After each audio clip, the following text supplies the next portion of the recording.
Kembali lagi dengan saya Kali Masada dan hari ini kita akan membahas mengenai analisa fundamental kripto untuk pemula. Sebenarnya apa sih analisa fundamental? Jadi analisa fundamental itu merupakan suatu analisa di mana ada beberapa faktor-faktor yang kita perhatikan di dalam suatu project altcoin. Pertama teknologi, kemudian utilitas, tokenomics, dan juga faktor-faktor pendukung yang lain. Jadi ketika teman-teman ini mau membeli sesuatu, pastikan dulu teman-teman tuh tahu barangnya. Itu barang siapa? Itu kerjaannya ngapain? Berapa banyak token yang udah beredar di market, developernya kayak gimana. Itu adalah hal-hal yang sangat penting teman-teman perhatikan sebelum teman-teman beli. Jangan asal karena dengar temennya, oke saya beli Aster, kami ikut beli Aster. Oke saya beli XPL, terus ikut beli SPL, akhirnya turun lebih dari 50%. Jadi penting sekali untuk mengetahui suatu fundamental, karena ada beberapa hal penting yang harus teman-teman perhatiin. Pertama, kegunaan proyek. Itu ngapain sih proyeknya? Apa yang mau di-solve? Karena sama seperti bisnis, altcoin itu sama seperti bisnis. Ketika dia tidak melakukan apapun, ya dia tidak memiliki nilai. Contohnya apa? Kita doing business di sini. Kita media, kripto paling besar, kita platform edukasi paling besar, ya tujuannya ngajarin kalian. Supaya kalian ngerti kripto. Itu adalah value kita. Sama dengan altcoin. Altcoin kalau nggak ada fungsinya apa-apa, ya dia hanya jadi batu. Oke? Dia tidak memiliki suatu thesis yang kuat. Kemudian kedua, tim pengembang. Siapa yang ngerjain? Kalau di sini, ya Akademi Kripto, Timothy sama Kali Masada, itu yang ngerjain. Ketiga, komunitas. Gede nggak komunitasnya? Semakin gede suatu komunitas, berpeluang besar suatu project itu dikenal orang. Sama kayak Akademi Kripto. Suatu project, komunitasnya gede. Orang banyak yang tahu. Kemudian adopsi pengguna, ya itu adalah jumlah orang yang menggunakan project tersebut, produk tersebut. Sama juga ya dengan Akademi Kripto. Yang gunakan juga banyak orang. Kemudian terakhir, ya data on-chain, di mana kita bisa membedah ya struktur kedalaman depth dari suatu altcoin itu dengan melakukan analisa on-chain. Karena semua hal di blockchain itu sifatnya transparan dan kalian bisa melihatnya. Apa itu analisa fundamental kripto? Jadi fundamental itu suatu genre yang mana udah ada dari zaman dulu. Dulu orang tuh dua analisa pakemnya mereka, analisa teknikal, kedua analisa fundamental. Analisa fundamental ini digunakan ke banyak sekali aset kelas, dari saham, dari currency, kemudian fundamental dari properti, dan juga komoditas-komoditas yang lain. Jadi kripto itu udah niru yang dulu sebelumnya udah ada ya. Sebelumnya itu fundamental itu sama ya, cara valuasi dan lain sebagainya. Mungkin istilahnya saya ngomong, matrix-matrixnya itu ada perbedaan istilah, tapi overall itu sama. Kalau kita ngomongin ya, adopsi apa misalkan perusahaan Walmart ya kan perusahaannya udah publik. Kita lihat revenue-nya, kita lihat misalkan berapa banyak orang yang ke sana, itu sama juga dengan di kripto ya. Kripto juga ada protokol revenue. Ada juga daily active address. Itu kan pelanggannya yang pakai jaringan tersebut tuh berapa banyak. Itulah matrix yang bisa teman-teman perhatikan. Ya, ini ada 3 ya, jenis matrix utama, ada matrix on-chain, matrix project, dan juga matrix keuangan yang akan kita bahas lebih lanjut. Nah, orang yang selalu memiliki mindset tentang fundamental itu adalah mereka yang selalu berpikir jangka panjang. Saya setuju ketika kamu mau trade jangka pendek, fundamental doesn't matter. Kalau kamu mau scalping, saya mau buka posisi hari ini, saya mau close nanti malam, yaitu kamu memang nggak harus lihat fundamental. Kamu cukup lihat technical, kamu lihat pattern, kamu juga lakukan analisa derivatif, kemudian kamu lihat ya open interest, CVD, volume, dan lain sebagainya untuk kamu eksekusi. Masuk hari ini, keluar nanti malam. Nah, mengapa fundamental ini penting? Jadi kita kalau nggak memiliki suatu keyakinan, saya ngomongnya conviction, kita nggak tahu project itu ngapain, kita juga nggak tahu prospek dia ke depan itu kuat atau lemah. Sama seperti melihat bisnis. Misalkan kamu tawarin saya bisnis, oke warung bakso. Saya kan juga harus lihat ya, kamu berapa pendapatan kamu? Berapa banyak customer yang beli kembali? Berapa banyak orang yang puas? Berapa banyak orang yang suka dengan tempatnya? Itu adalah hal yang saya analisa untuk saya melihat kamu ini bisnisnya punya prospek atau enggak. Sama juga dengan altcoin. Misalkan, oke ini ada protokol A. Apa ini? Layer 1. Oke, saya harus melihat berapa banyak yang pakai jaringan layer 1 tersebut. Brandingannya seperti apa? Kira-kira bertambah nggak orangnya setiap harinya? Fitur yang buat dia lebih oke daripada layer 1 yang lain apa? Misalkan transaction per second-nya tuh lebih cepat. Atau misalkan, oke ini lebih retail friendly, fee-nya lebih rendah. Nah, itu adalah suatu uniqueness. Kita ngomongnya unique selling point. Ya, itulah mengapa ya dengan fundamental yang solid suatu project itu bisa bertahan dalam jangka waktu yang lama. Solana itu udah around ya dari sekitar tahun 2020-an ya. Jadi teman-teman harus paham juga nggak serta-merta jadi Solana yang sekarang. Ethereum udah juga sejak ya tahun 2013-an. Jadi teman-teman harus paham bahwa mereka ini nggak di sini dalam waktu yang dekat doang. Oke, mereka ini udah ada di sini sejak lama. Karena bagi beberapa orang yang memiliki nilai fundamental ya dalam pikiran mereka dan mereka mengamini betul banyak sekali ya fund-fund di luar sana yang memiliki konsep ya thesis driven investing. Jadi mereka itu berinvestasi sesuai dengan tesis tertentu. Mereka tuh paham bahwa proyek-proyek ini memiliki nilai, beneran digunain. Jadi kalau teman-teman mau mengambil suatu pendekatan value investing di kripto, teman-teman bisa melihat fundamentalnya. Meskipun kalau kita ngomong fundamental itu only matters 20% ya, 50% yaitu adalah naratifnya, ya 30% itu adalah technical analysisnya, ya 20% itu baru fundamentalnya. Meskipun 20% ya itu adalah sesuatu yang tetap harus kita perhatikan. Mengapa kita penting untuk melihat fundamental? Pertama, mengurangi risiko. Warren Buffett pernah ngomong, ya meskipun beliau ini adalah orang saham, cuman banyak sekali hal-hal make sense yang dia sampaikan itu applicable juga buat kripto. Beliau ini menyampaikan, teman-teman, bahwa ketika kita berinvestasi, kita itu harus menerapkan margin of safety. Jadi kita membeli sesuatu itu yang relatif undervalue. Keadaan undervalue itu merupakan keadaan di mana value dari suatu kripto itu lebih tinggi daripada nilai pasarnya. Itu adalah sesuatu yang undervalue. Sementara sesuatu yang overvalue itu harga pasarnya itu jauh lebih tinggi daripada nilai dia seharusnya. Sehingga ketika kita membeli sesuatu yang undervalue, under its own value, ya misalkan market price-nya itu masih segini ya, tapi value-nya itu harusnya segini. Misalkan dia dijual altcoin ini di pasar $100. Padahal kamu tahu, harusnya dia ini $200. Karena apa? Protokol yang lain dengan market cap yang sama, TVL yang sama, usage user dan juga jaringan yang sama, ini dia dinilai segini. Nah, ini berarti dia itu bisa naik 2 kali lipat lagi. Nah, di situ mengapa ya risiko ini berkurang ketika kita membeli sesuatu yang lebih fundamental base. Dan kedua, meningkatkan kepercayaan diri. Kalau kamu tahu ya itu seperti apa produknya, seperti apa projectnya, ada market dump kayak kemarin 40% minus sehari, kamu oke, this will come back. Ya, dalam jangka waktu yang cukup panjang. Apa elemen-elemen yang harus teman-teman perhatikan ketika teman-teman ini melakukan analisa fundamental? Pertama itu adalah utility. Dia ini ngapain? Solusi apa yang dia tawarkan? Karena banyak ya teman-teman harus perhatikan bahwa permintaan yang tinggi ya itu menunjukkan dia memiliki prospek yang cukup bagus. Dan teknologi blockchain itu selalu melakukan yang namanya inovasi. Ada layer 1, oke, ya base layer kayak jaringan. Terus kemudian dia lambat, fee-nya tinggi, keluar layer 2 ya sebagai solusi untuk layer 1 yang memiliki blockchain trilemma problem. Dan kemudian dari layer 3 ya lebih application models dan lain sebagainya. Jadi blockchain itu pun selalu berkembang. Teknologi dan juga inovasi itu adalah dua kata yang tidak pernah bisa dipisahkan. Jadi kalau kita ngomong utility itu selalu comes back to inovasi. Ya, inovasi itu adalah sesuatu yang sangat penting. Nah, kadang ada pertanyaan-pertanyaan yang harus kita pikirkan. Apakah suatu token ini memiliki suatu use case atau enggak? Karena banyak sekali ya, kita berada di era di mana hype yang terlalu tinggi itu membuat orang itu jual beli batu. Kalau kita ngomong ya, Fartcoin. Apa fungsinya Fartcoin? Nothing. Kita tanya lagi, Goceus Maximus, apa fungsinya? Nothing. Apa fungsinya ya? Dog with head. Nothing. Kalau Solana ada fungsinya. Solana fungsinya apa? Untuk melahirkan dog with head. Untuk melahirkan Fartcoin. Karena dia adalah jaringan di mana token-token tersebut itu bisa dibangun. Itulah mengapa saya selalu punya prinsip yang udah saya omongin di publik dari dulu.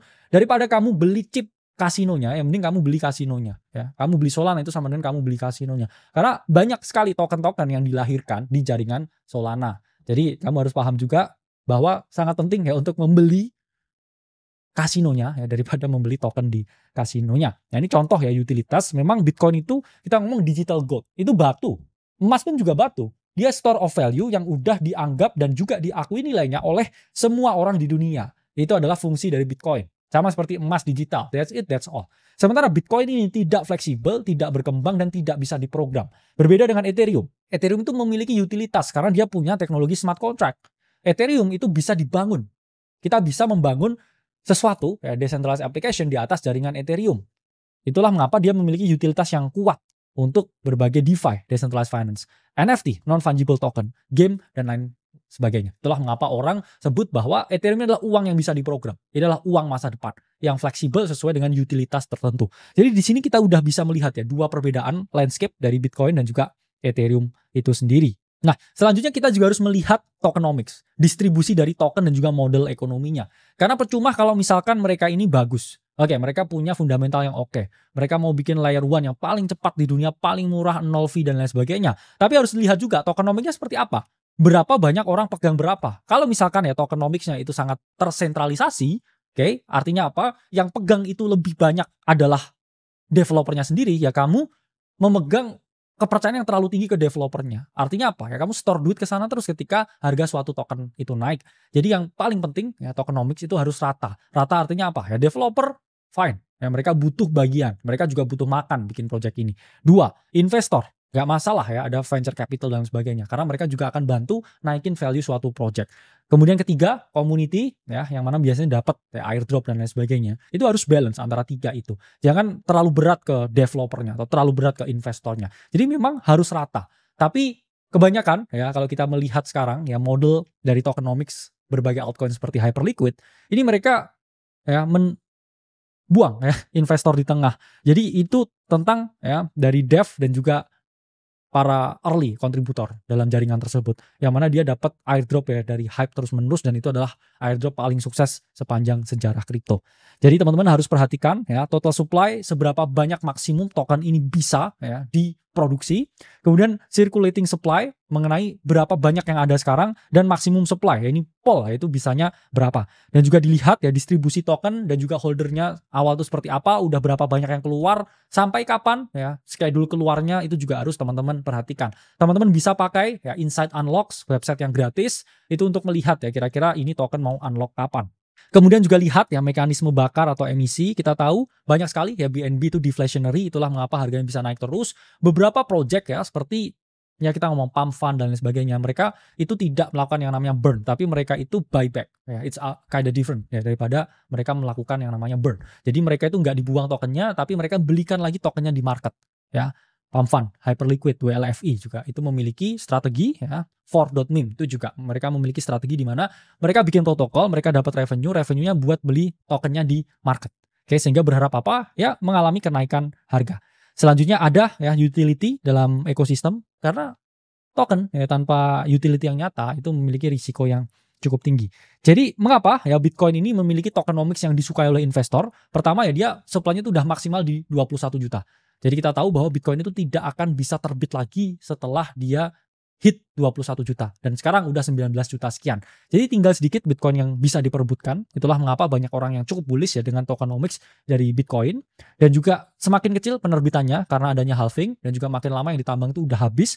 Dan 3, ya selalu diminati orang sebagai store of value digital. Hanya 21 juta, diakui semua orang, dan lain sebagainya. Itulah mengapa dia memiliki nilai. Selanjutnya kita bisa melihat ya matriks on-chain dan juga kinerja jaringan. Pertama penting untuk kita melihat jumlah transaksi dan volume transaksi. Kira-kira barang ini beneran jual beli atau enggak. Atau fake demand-nya. Ini sangat penting. Kemudian kedua ya, kita bisa melihat apakah volume transaksi dan juga jumlah transaksi itu real atau tidak. Itu dengan melihat active address. Active address ini relatif sulit di fake. Ini menunjukkan apa? Apakah ada orang yang beneran pakai jaringannya. Teman-teman bisa pakai website tokenterminal.com untuk melihat ya secara gratis kira-kira dipakai nggak sih project ini. Artemis di Devi lama itu juga bisa teman-teman gunakan juga. Selanjutnya teman-teman juga melihat ya untuk matrix stackingnya apakah bertambah terus atau berkurang. Kemudian hash rate-nya ya untuk altcoin ya berbasis proof of work ini juga penting untuk dilihat apakah miner mereka profitable atau enggak.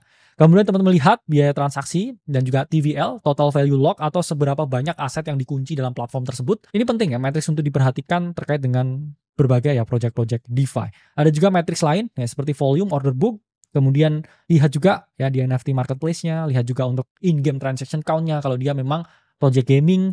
Kemudian juga lihat ya stablecoins reserve, itu juga sangat penting teman-teman melihat. Nah teman-teman juga bisa melihat ya aktivitas developer dan juga pertumbuhan komunitasnya apakah bagus atau stagnan. Karena komunitas yang berkembang itu akan buzzing around. Kita tahu ya Hyperliquid itu punya komunitas sendiri ya sampai orang username-nya di belakangnya ada .hl. Ya, itu menunjukkan dia support Hyperliquid, dan ya mereka akan terus ngomongin Hyperliquid, nggak berhenti-berhenti sampai semua orang dengar. Nah, selanjutnya ya developer activity ini juga teman-teman bisa lihat. Teman-teman juga bisa lihat ya seperti apa solid atau tidak ya smart contract-nya itu di website seperti GitHub.